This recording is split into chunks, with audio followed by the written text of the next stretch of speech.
2025년 9월 10일 수요일 로마서 4장 9절에서부터 17절 말씀 놀라운 주님의 은혜란 제목으로 하나님 말씀 전하겠습니다. 로마서 4장 1절에서부터 8절 말씀에는 사도 바울이 하나님의 의에 관해서 설명을 하면서 아브라함의 예를 들고 아브라함이 행위로 의롭게 된 것이 아니라 믿음으로 말미암아 의롭게 되었다라는 그런 말씀을 나누었습니다.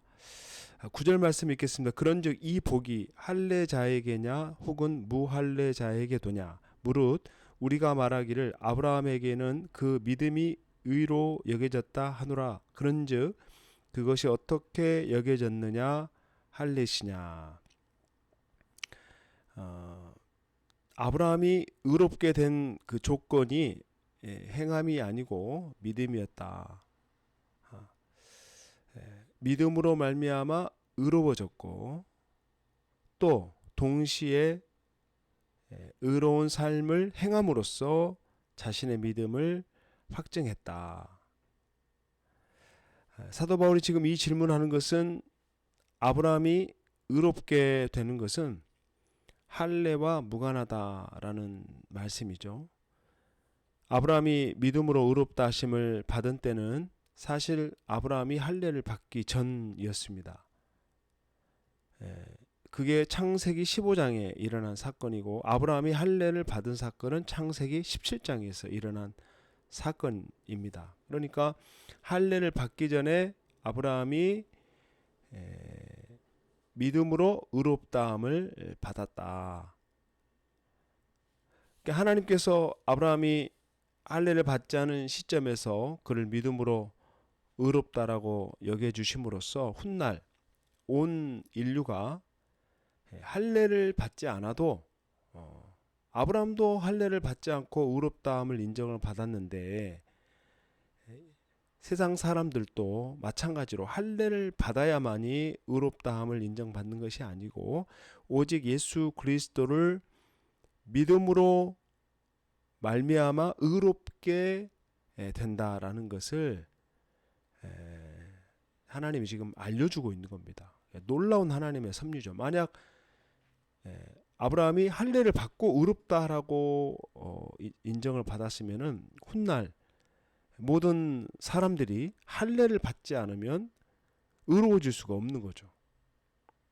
그래서 하나님이 이것을 막기 위해서 무할례자도 할례를 받지 않은 사람들도 믿음으로 말미암아 구원에 이를 수 있다라는 놀라운 사건을 알려주기 위해서 아브라함의 예를 지금 들고 있는 겁니다.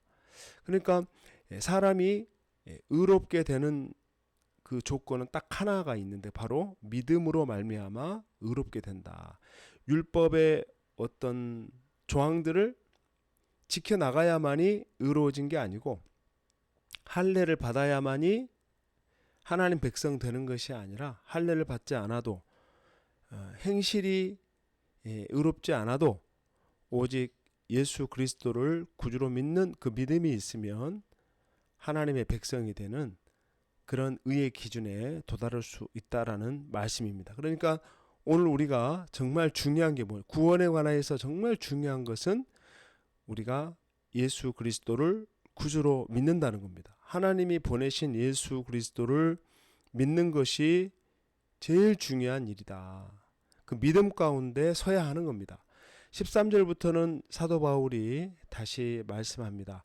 13절에서 15절 아브라함이나 그 후손에게 세상의 상속자가 되리라고 하신 언약은 율법으로 말미암은 것이 아니요 오직 믿음의 의로 말미암은 것이니라. 만일 율법에 속한 자들이 상속자이면 믿음은 헛것이 되고 약속은 파기되었느니라. 율법은 진노를 이루게 하나니 율법이 없는 곳에는 범법도 없느니라. 자, 하나님께서 아브라함에게 의로 여겨주신 것이 그가 율법을 지켜서 했는가 아니면 믿어서 의롭게 된 것인가. 믿어서 의롭게 됐다는 거예요. 그래서 하나님께서는 율법을 지킨 자에게는 언약을 주지 않고 믿는 자에게 언약을 주신다는 거예요. 이것이 하나님의 놀라운 뜻이에요.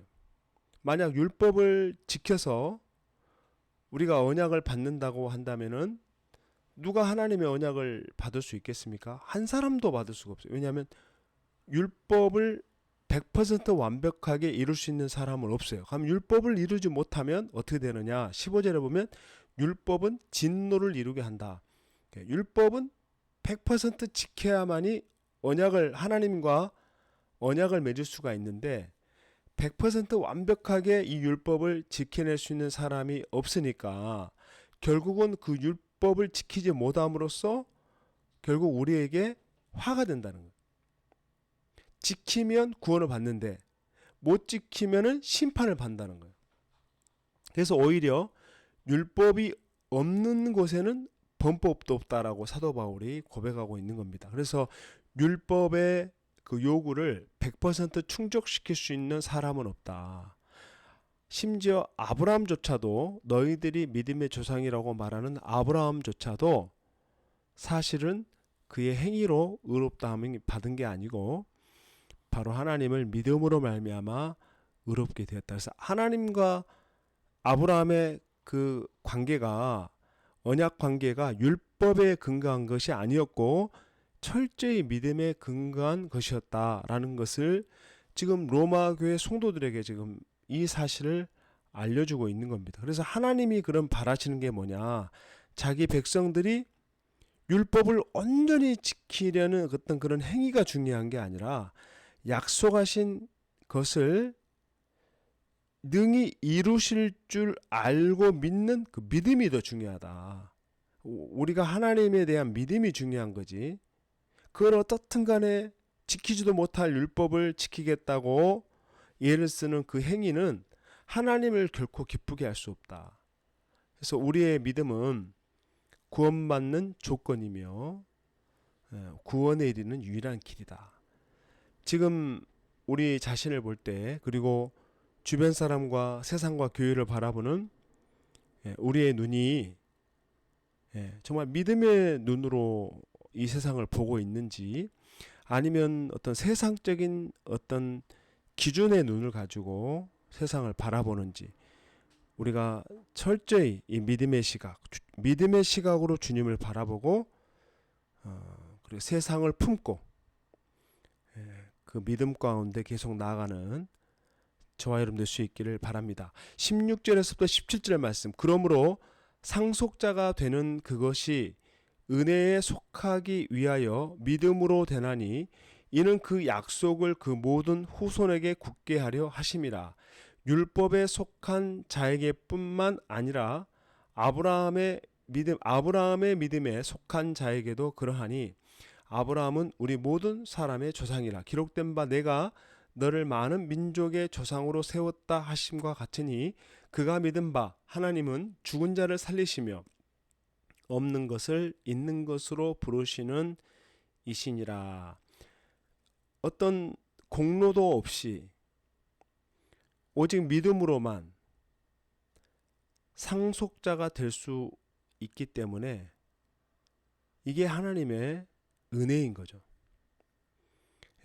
율법에 속한 자뿐만 아니라 믿음에 속한 자도 은혜로 칭의의 약속을 보장받을 수 있는 겁니다.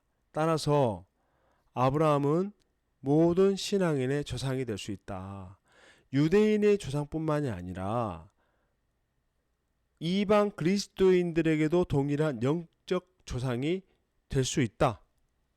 율법으로 의롭다라고 받은 게 아니라 믿음으로 의롭다라고 받았기 때문에 누구든지 아브라함은 그리스도의 영적 조상이 될 수 있다라는 거예요.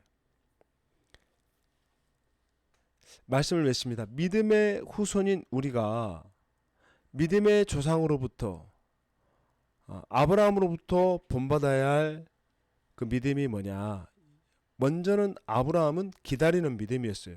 하나님이 갈대아 우르에서 약속의 땅으로 가게 하실 때 어떤 약속을 줬냐면 너의 가문에서 자녀가 나온다.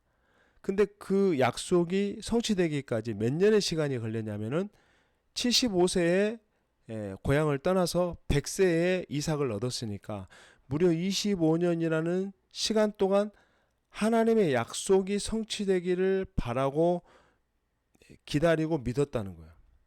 그러니까 이 믿음은 굉장한 어떤 기다리는 믿음이라 할 수 있죠. 그리고 자신의 모든 친척과 본토 아비집을 다 내려놨기 때문에 아브라함이 보여준 믿음은 내려놓는 믿음이었거든요. 그리고 하나님 말씀에 순종하여 약속의 땅으로 갔다는 겁니다. 우리가 어떻게 복을 받느냐? 하나님을 믿는 믿음으로 복을 받고, 믿음으로 하나님과 우리 사이에 언약이 맺어지고, 믿음으로 하나님의 자녀의 상속자가 되는 겁니다. 그리고 우리가 이 믿음을 얻기 위해서 아브라함처럼 기다리는 믿음, 또 내려놓을 줄 아는 그 믿음을 우리가 가지고 우리 주어진 삶을 살아갈 때에 하나님이 계속해서 우리를 통해서 약속하신 바 응답하시고 인도하시고 가장 선한 길로 하나님이 우리의 삶을 이끌어 주실 줄 믿습니다. 그런 복된 믿음의 길 걸어가는 저와 여러분 될 수 있기를 주님의 이름으로 축원합니다. 아멘. 하나님 아버지, 오늘 아브라함이 보여준 그 믿음, 그 믿음의 결실, 믿음의 조상이 보여줬던 그 행실과 그 믿음을 하나님, 우리 믿음의 후손인 우리도 본받고 기다릴 줄 아는 믿음과 내려놓을 줄 아는 믿음, 끝까지 포기하지 아니하고 하나님을 의지하며 이루실 것들을 소망하며 우리의 삶을 우리 하나님과 동행할 수 있도록 주님께서 오늘도 함께하여 주시옵소서. 날마다 우리 믿음이 견고해지고 믿음이 충만해지기를 원합니다.